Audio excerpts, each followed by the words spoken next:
কোটা বহালে হাইকোর্টের রায়ে ১ মাসের জন্য স্থিতাবস্থা জারি আপিল বিভাগের। ক্লাসে ফিরে যাওয়ার আহ্বান প্রধান বিচারপতি। সরকারি চাকরিতে কোটা সংস্কারের দাবিতে দেশ জুড়ে চলছে বাংলা ব্লকেড, সড়ক ও রেলপথ অবরোধ। এবং বেইজিংয়ে প্রধানমন্ত্রী শেখ হাসিনা ও লি কিয়াং বৈঠক অনুষ্ঠিত। ২১টি সমঝোতার স্মারক সই, ৭টি প্রকল্প গ্রহণের ঘোষণা।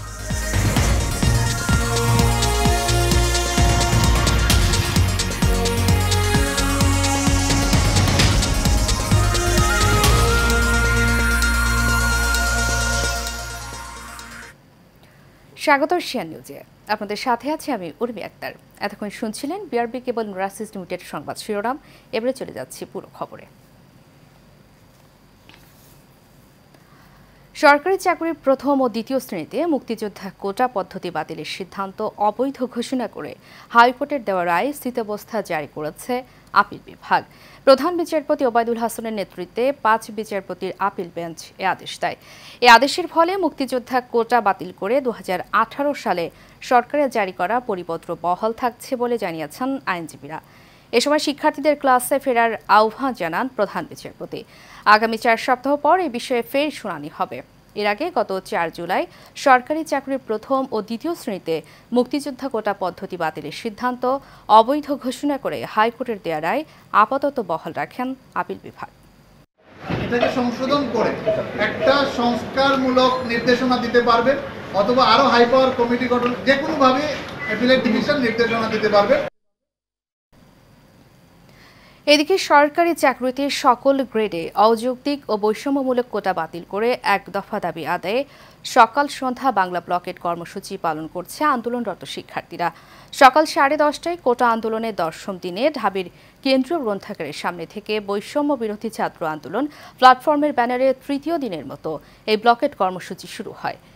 এ সময় বিশ্ববিদ্যালয়ের বিভিন্ন বিভাগ ও হল থেকে শিক্ষার্থীরা ব্যানার ও ফেস্টুন সহ আলাদা আলাদা মিছিল নিয়ে বিশ্ববিদ্যালয়ের কেন্দ্রীয় লাইব্রেরির সামনে জড়ো হন।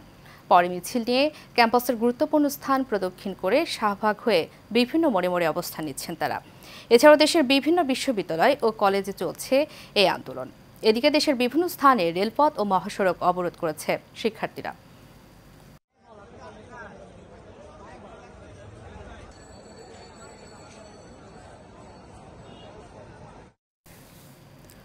দর্শক, এ বিষয়ে আরো খবর জানাতে আমাদের সাথে সরাসরি যোগ দিচ্ছেন আমাদের সহকর্মী জহিরুল ইসলাম লিটন। যে লিটন, আমাকে শুনতে পাচ্ছেন? যে লিটন, কোটা বহাল করে হাইকোর্টের দেয়া রায় ১ মাসের জন্য স্থিতাবস্থা জারি করেছেন আপিল বিভাগ। এ বিষয়ে শিক্ষার্থীরা কি বলছেন, আমাদেরকে বিস্তারিত জানাবেন। উর্মি, আপনি জানেন যে চলমান যে ছাত্রদের কোটা আন্দোলন নিয়ে যে আন্দোলন চলছে, সেই আন্দোলনের ধারাবাহিকতা কিন্তু আজকেও চলতেই আছে। আমরা দেখেছি জাহাঙ্গীরনগর বিশ্ববিদ্যালয়ে কিন্তু এসে সেই সকাল থেকে কিন্তু আজকে সাধারণ শিক্ষার্থী যারা রয়েছে তারা কিন্তু সড়কে নেমে আসছে। আপনি যেটি দেখতেছেন, এটা কিন্তু ঢাকা আরিচা মহাসড়কের অবস্থা, সেই সড়কটি কিন্তু বন্ধ করে দিয়ে কিন্তু ছাত্ররা এভাবে কিন্তু আন্দোলন চালিয়ে যাচ্ছে। তারা কিন্তু আন্দোলন চালিয়ে যাচ্ছে। এই আন্দোলনের ব্যাপারে আমরা কথা বলতে চাই। এখানে যিনি আন্দোলনকারী যুগ্ম আহ্বায়ক হিসাবে যিনি রয়েছেন, আমরা তার সাথে কথা বলতে চাচ্ছি। যে এরই মধ্যে আমরা যতটুকু জানতে পেরেছি যে হাইকোর্টের একটি রায়ও চলে আসছে, তারপরও আপনারা আন্দোলন চালিয়ে যাচ্ছেন। এই ক্ষেত্রে আপনারা কি মেসেজ দিতে চাচ্ছেন? আপনারা জানেন যে হাইকোর্টের যেটি বর্তমানে আজকে রায় এসেছে, সেটি কিন্তু 18 যে পরিপত্র ছিল সেই পরিপত্রটি বহাল করা হয়েছে। কিন্তু আমরা কিন্তু 18 রায় যে পরিপত্র সেটি বহাল করার জন্য কিন্তু আমরা আন্দোলন করে যাচ্ছি না। আমরা কিন্তু গতকাল আপনারা যে আমাদের কেন্দ্রীয় সমন্বয় টিম, সেখান থেকে সুনির্দিষ্ট দেওয়া হয়েছে এবং সেখানে ১ দফা দাবি হয়েছে। সেই ১ দফা দাবিটি ছিল যে আমাদের সরকারি চাকরির সকল গ্রেডে অযৌক্তিক এবং বৈষম্যমূলক যে কোটা ব্যবস্থা সেটি বাদ দিতে হবে এবং অনগ্রসর এবং পিছিয়ে পড়া জনগোষ্ঠী যারা আছে এবং বিশেষ চাহিদা সম্পন্ন যারা ব্যক্তি রয়েছেন অর্থাৎ প্রতিবন্ধী, এবং সেই সাথে শুধুমাত্র মুক্তিযোদ্ধার সন্তানদের জন্য সর্বোচ্চ ৫% কোটা রেখে সংসদে একটি আইন পাস করতে হবে। আমাদের সেই ১ দফা দাবির আমাদের রায় আসেনি। তাই আমরা কিন্তু আমরা গতকালই বলেছি এই ১ দফা দাবির পক্ষে সেটি নির্বাহী বিভাগ থেকে হাইকোর্ট থেকে কোনো রায় না আসে, তাহলে কিন্তু আমরা লাগাতার কর্মসূচির অংশ হিসেবে আমরা আন্দোলন চালিয়ে যাব। যেহেতু আমাদের ১ দফার পক্ষে সেই রায়টি আসেনি, অর্থাৎ 18 রায় যে পরিপত্র সেটি বহাল করা হয়েছে। সুতরাং আমাদের এক দফার সাথে কিন্তু আজকে যে হাইকোর্টের রায় সেটি কিন্তু সম্পূর্ণ আমাদের সংগতিপূর্ণ নয়, তাই আমরা আমার আন্দোলন চালিয়ে যাব। যেমনটি শুনছিলেন যে আন্দোলনকারীরা বলছেন যে কোর্ট যে রায়টি দিয়েছে সেই রায়টির ব্যাপারে তাদের কিন্তু সন্তুষ্ট তারা হতে পারেনি, এবং তারা কিন্তু বলছে এখানে বিভিন্ন স্লোগানে মুখরিত করে দিয়েছেন ছাত্ররা, এবং তারা বলছেন যে এই আন্দোলনটা যদি সরকার যে কাজটি করতেছে সেখান থেকে যদি সরে না আসে তাহলে প্রজন্মের পর প্রজন্ম এই আন্দোলন চালিয়ে যেতে হবে, এমনটাই কিন্তু তারা বলছেন। তাই সেই ক্ষেত্রে তারা কিন্তু এই আন্দোলন থেকে তারা সরে আসবেন না, এমনটাই কিন্তু তারা বলে যাচ্ছেন। এবং এই সড়কে যে যারা তীব্র গরমকে উপেক্ষা করেই কিন্তু সাধারণ শিক্ষার্থী যারা রয়েছে তারা কিন্তু আন্দোলন চালিয়ে যাচ্ছে। এবং এই ক্ষেত্রে কিন্তু আমরা দেখেছি যে যেহেতু এটি একটি মহাসড়ক, সেই সড়কটি কিন্তু বন্ধ রয়েছে, সেই সড়কটি বন্ধ থাকার কারণে কিন্তু সাধারণ মানুষ যারা আছে তাদের কিন্তু ভোগান্তিতে পড়তে হচ্ছে। লিটন, ধন্যবাদ আপনাকে। দর্শক, কোটা বহাল রেখে হাইকোর্টের দেওয়ার রায় নিয়ে আমাদের সাথে যুক্ত ছিলেন সহকর্মী লিটন। চলে যাচ্ছে পরবর্তী প্রসঙ্গে। দর্শক, রাজশাহী থেকে কোটা সংস্কার আন্দোলনের আরো খবর জানিয়েছেন সহকর্মী বারিউল আলম শান্ত। গত কয়েকদিন ধরে সরকারি চাকরিতে কোটা পদ্ধতির সংস্কার এবং 2018 সালের পরিপত্র পুনর্বহাল সহ মোট 4 দফা দাবিতে বিভিন্ন আন্দোলন কর্মসূচি পালন করছেন রাজশাহী বিশ্ববিদ্যালয়ের শিক্ষার্থীরা। আজকে তারা সকাল 11টা থেকে রাজশাহী বিশ্ববিদ্যালয়ের যে প্যারিস রোডটি আছে এখান থেকে তারা আন্দোলন কর্মসূচি শুরু করেছেন, এবং পরবর্তীতে তারা বিশ্ববিদ্যালয়ের মেন গেট অর্থাৎ প্রধান ফটকের সামনে অবরোধ করে তাদের যে কোটা বিরোধী আন্দোলন কর্মসূচি সেটি পালন করবেন। আপনাকে একটু জানিয়ে রাখি যে এর আগেও কিন্তু আমরা দেখেছি যে তারা ঢাকা রাজশাহী মহাসড়ক অবরোধ করে বিভিন্নভাবে আন্দোলন কর্মসূচি করেছেন, এবং গত পরশুদিন আমরা দেখেছি যে ঢাকা রাজশাহীর যে রেলপথটি রয়েছে সেটাও কিন্তু অবরোধ করে রাজশাহী বিশ্ববিদ্যালয় কলেজে যারা শিক্ষার্থী রয়েছেন তারা কিন্তু এই কোটা বিরোধী আন্দোলন করেছেন। আপনাকে একটি বিষয় জানিয়ে রাখি যে গতকাল আমরা দেখেছি যে রাজশাহী বিশ্ববিদ্যালয়ের শিক্ষার্থীদের সাথে মানে একতা ঘোষণা করে রাজশাহী কলেজে যারা শিক্ষার্থীরা রয়েছে তারা কিন্তু রাস্তা অবরোধ করে তাদের যে আন্দোলন কর্মসূচি কোটা বিরোধী সেটি পালন করেছেন। শিক্ষার্থীরা যেটি বলছেন তাদের এই দাবি আদায় না হওয়া পর্যন্ত তাদের যে আন্দোলন কোটা বিরোধী সেটা অব্যাহত থাকবে, এবং ভবিষ্যতে তাদের দাবি যদি না আদায় হয় সেক্ষেত্রে আরো বড় বা বৃহৎ কর্মসূচি দেওয়ার ঘোষণা কিন্তু দিচ্ছেন শিক্ষার্থীরা। তো এই ছিল আমার কাছে রাজশাহী বিশ্ববিদ্যালয়ের কোটা বিরোধী আন্দোলন থেকে সর্বশেষ খবর। এবারে অন্যান্য প্রসঙ্গ। কৌশলগত অংশীদারিত্ব থেকে ব্যাপক কৌশলগত সহযোগিতামূলক অংশীদারিত্বে উন্নীত হয়ে 21টি সমঝোতা স্মারক ও চুক্তি এবং 7টি ঘোষণাপত্র সই করেছে বাংলাদেশ ও চীন। এর মধ্যে 2টি সমঝোতা স্মারক নবায়ন করা হয়েছে। স্থানীয় সময় দুপুরে বেইজিংয়ের গ্রেট হল অব দ্য পিপল এ সফররত প্রধানমন্ত্রী শেখ হাসিনা এবং চীনের প্রধানমন্ত্রী লি কিয়াংয়ের উপস্থিতিতে দুই দেশের মধ্যে সব চুক্তি সমঝোতা এবং ঘোষণাপত্র সই হয়। চুক্তি ও সমঝোতা স্মারক সইয়ের আগে গ্রেট হলে দুই দেশের প্রতিনিধিদের নিয়ে দ্বিপাক্ষিক বৈঠক করেন লি কিয়াং এবং শেখ হাসিনা। দ্বিপাক্ষিক বৈঠকে রোহিঙ্গা ইস্যু ছাড়াও দুই দেশের মধ্যকার ব্যবসা বাণিজ্য, বিনিয়োগ, দ্বিপাক্ষিক সম্পর্ক ও সহযোগিতা সহ আঞ্চলিক ও আন্তর্জাতিক বিভিন্ন বিষয়ে আলোচনা হয়। দ্বিপাক্ষিক বৈঠকের পর দুই প্রধানমন্ত্রী চুক্তি ও সমঝোতা স্মারক সই, ঘোষণাপত্র সই এবং দলিল হস্তান্তর প্রত্যক্ষ করেন। এর আগে সকালে গ্রেট হলে পৌঁছলে শেখ হাসিনাকে স্বাগত জানান চীনের প্রধানমন্ত্রী লি কিয়াং। এখানে শেখ হাসিনাকে রাষ্ট্রীয়ভাবে অভ্যর্থনা জানিয়ে লাল গালিচা সংবর্ধনা ও গার্ড অব অনার প্রদান করা হয়।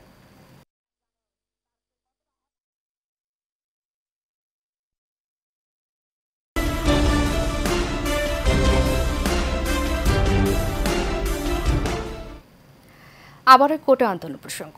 দর্শক, এ বিষয়ে আরও খবর জানাতে আমাদের সাথে রংপুর থেকে সরাসরি যোগ দিচ্ছেন সহকর্মী বাদশাহ ওসমানী। বাদশাহ, আমাকে শুনতে পাচ্ছেন? বাদশাহ, কোটা বহাল করে হাইকোর্টে দেয়া রায় 1 মাসের জন্য স্থিতাবস্থা জারি করেছে আপিল বিভাগ। এ বিষয়ে শিক্ষার্থীরা কি বলছেন আমাদেরকে জানাবেন। বাতিলের দাবিতে আজকে বেগম রোকেয়া বিশ্ববিদ্যালয়ে যারা স্টুডেন্ট রয়েছেন তারা কিন্তু এখানে মডার্ন মোড়ে তারা বসেছেন, আপনি দেখতেই পাচ্ছেন। তারা কিন্তু এখানে বলছেন যে সকল গ্রেডে অযৌক্তিক ও বৈষম্যমূলক কোটা বাতিল করে সংবিধানে উল্লিখিত অগ্রসর গোষ্ঠীর জন্য কোটাকে ন্যূনতম মাত্রায় এনে সংসদে আইন পাশ করে কোটা পদ্ধতি সংস্কারের দাবিতে কিন্তু তারা অবস্থান কর্মসূচি করছেন। তারা 11টায় বসেছেন এখানে। তারা কিন্তু এখানে অ্যাম্বুলেন্স ছাড়া কোনো গাড়ি তারা দিতে দিচ্ছেন না, তারা একটা বন্ধ অবস্থান করবেন।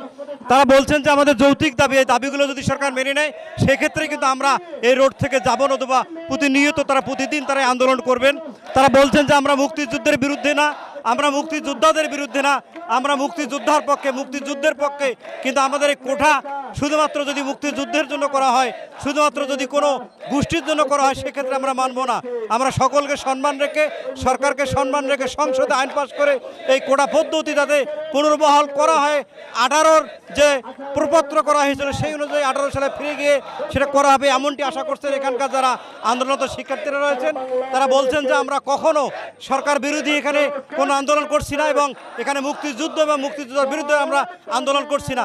আমাদের আন্দোলন হচ্ছে আমাদের এই কোটা পদ্ধতি এটা সংস্কার করে সকলকে সমান অধিকার মেধার ভিত্তিতে এই আন্দোলনকে কিন্তু আমাদের সমন্বিত করে আমাদেরকে এখানে কিন্তু সুযোগ দেওয়ার মেধার ভিত্তিতে আমাদের সুযোগ দেওয়ার জন্য তারা বারবার বলছেন যে সেই সুযোগকে মেধাকে কাজে লাগিয়ে আমরা যেন এই সরকারের উচ্চ পর্যায়ে দেশের সেবা করতে পারি।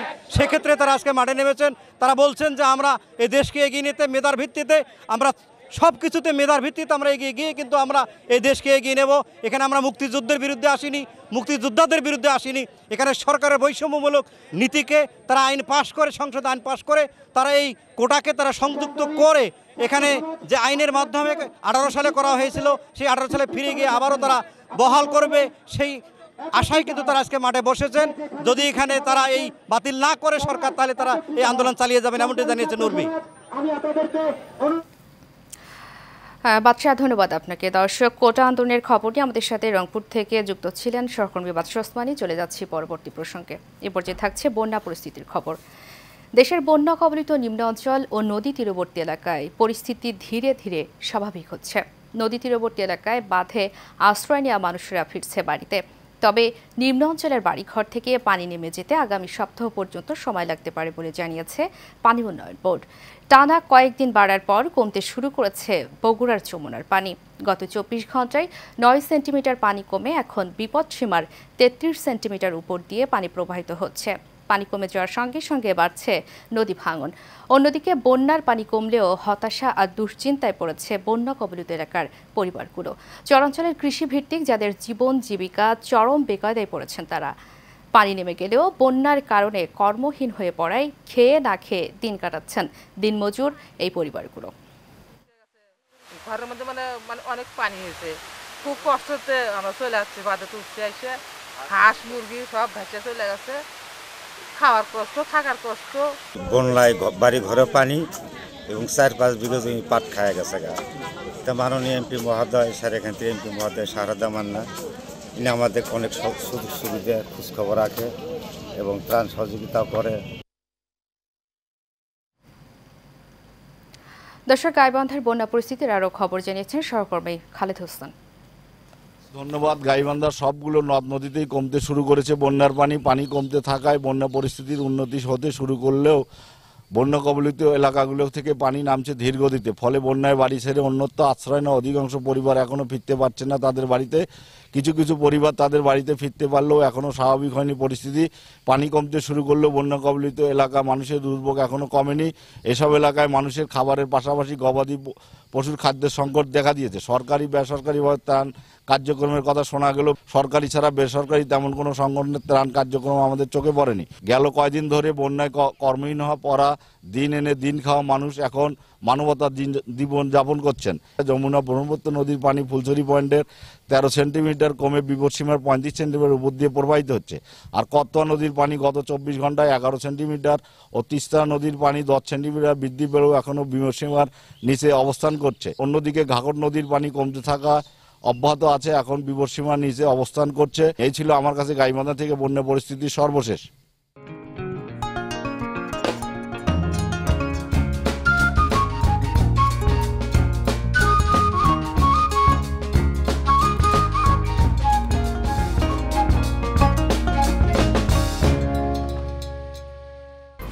HM Expert B500 CWR স্বাধীনতার সুবর্ণ জয়ন্তীতে নতুন বাংলাদেশ গড়ার প্রত্যয়। HM Steel B500 CWR।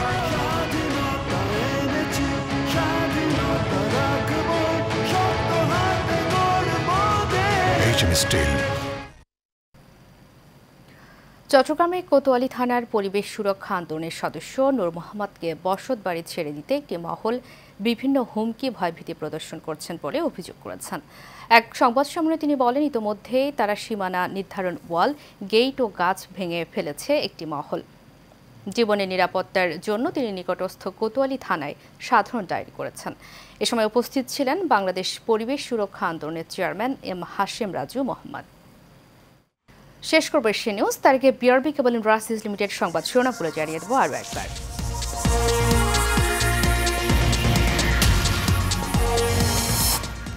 কোটা বহালে হাইকোর্টের রায়ে 1 মাসের জন্য স্থিতাবস্থা জারি আপিল বিভাগের। ক্লাসে ফিরে যাওয়ার আহ্বান প্রধান বিচারপতির। সরকারি চাকরিতে কোটা সংস্কারের দাবিতে দেশ জুড়ে চলছে বাংলা ব্লকেট, সড়ক ও রেলপথ অবরোধ। এবং বেইজিংয়ে প্রধানমন্ত্রী শেখ হাসিনা ও লি কিয়াং এর বৈঠক অনুষ্ঠিত। 21টি সমঝোতার স্মারক সই, 7টি প্রকল্প গ্রহণের ঘোষণা।